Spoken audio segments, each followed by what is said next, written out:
Curso de antenas ofrecido por el Grupo de Radiación de la Universidad Politécnica de Madrid.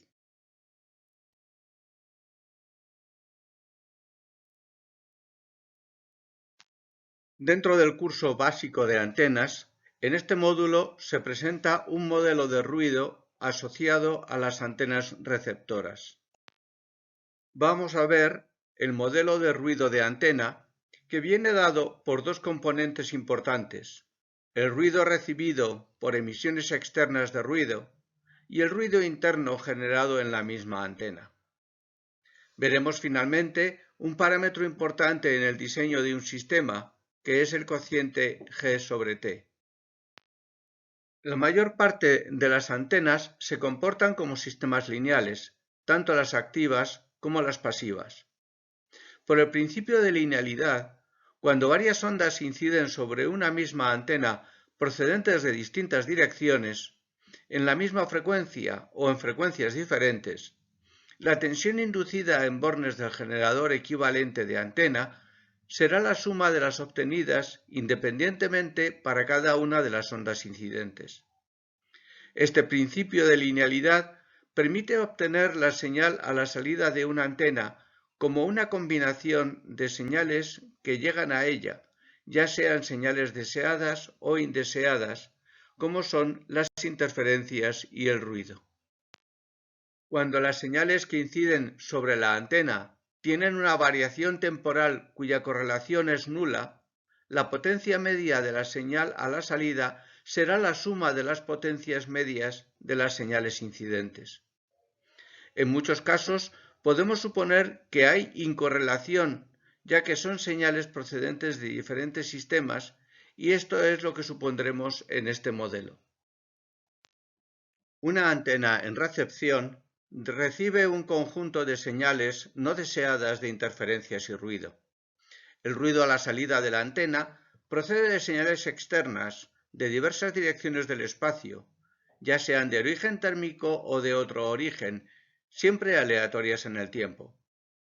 La potencia de ruido se suele expresar en forma de temperatura equivalente de ruido, que corresponde a la densidad espectral de potencia que generaría el cuerpo negro a esa temperatura.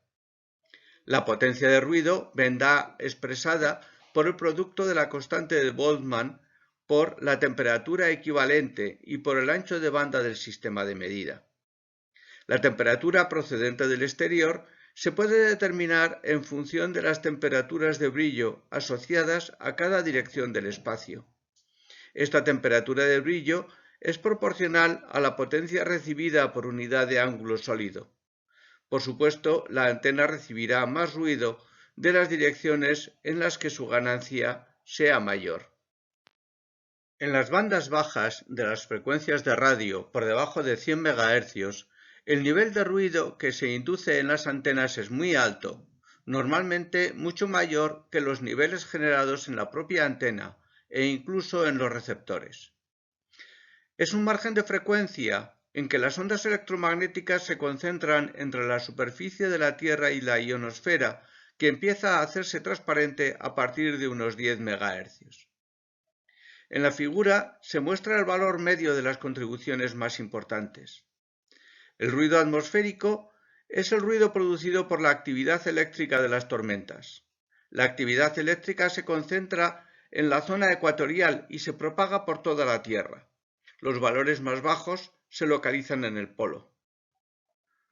El ruido cósmico o ruido galáctico es el generado por las estrellas de nuestra propia galaxia. Entre 10 y 100 MHz es el ruido dominante. Aunque es algo más alto cuando apuntamos al centro de la galaxia, Vía Láctea, la directividad de las antenas a estas frecuencias no es muy alta y apenas se aprecian diferencias. El ruido industrial es el producido por los sistemas eléctricos artificiales, tanto motores como lámparas, sistemas informáticos, etc. Es más alto en las zonas urbanas y especialmente en zonas industriales y cambia del día y la noche. En frecuencias por encima de 100 MHz, el ruido cósmico decrece rápidamente, dejando una zona muy limpia de ruido entre 1 y 10 GHz. A partir de esta frecuencia, las fuentes dominantes de ruido son las siguientes. El ruido de absorción de la atmósfera, que es debido a la resonancia de las moléculas del aire a ciertas frecuencias, de forma que generan una fuerte absorción de la radiación y también una emisión de ruido térmico que depende de la temperatura del aire. Los picos corresponden a frecuencias de resonancia, siendo las primeras las del vapor de agua en 22 GHz y del oxígeno en 60 GHz.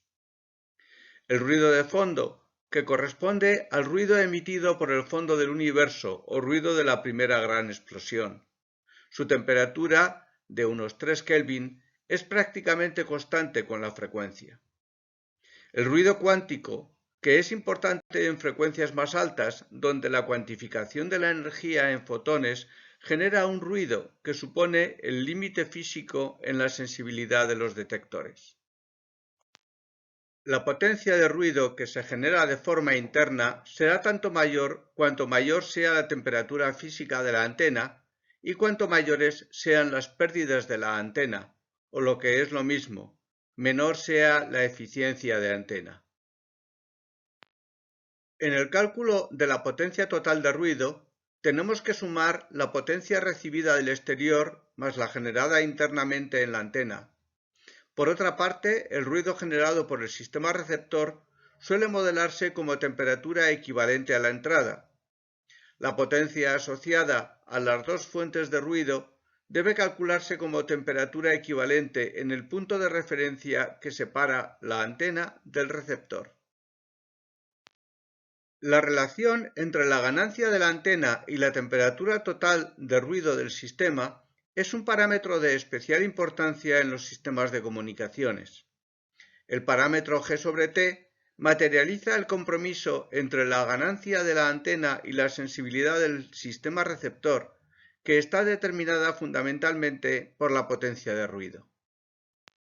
Este equilibrio entre ganancia de la antena, que se traduce muchas veces en tamaño, y el ruido del receptor, nos permite especificar la antena receptora con el parámetro G sobre T, sin indicar de forma expresa la ganancia o el ruido.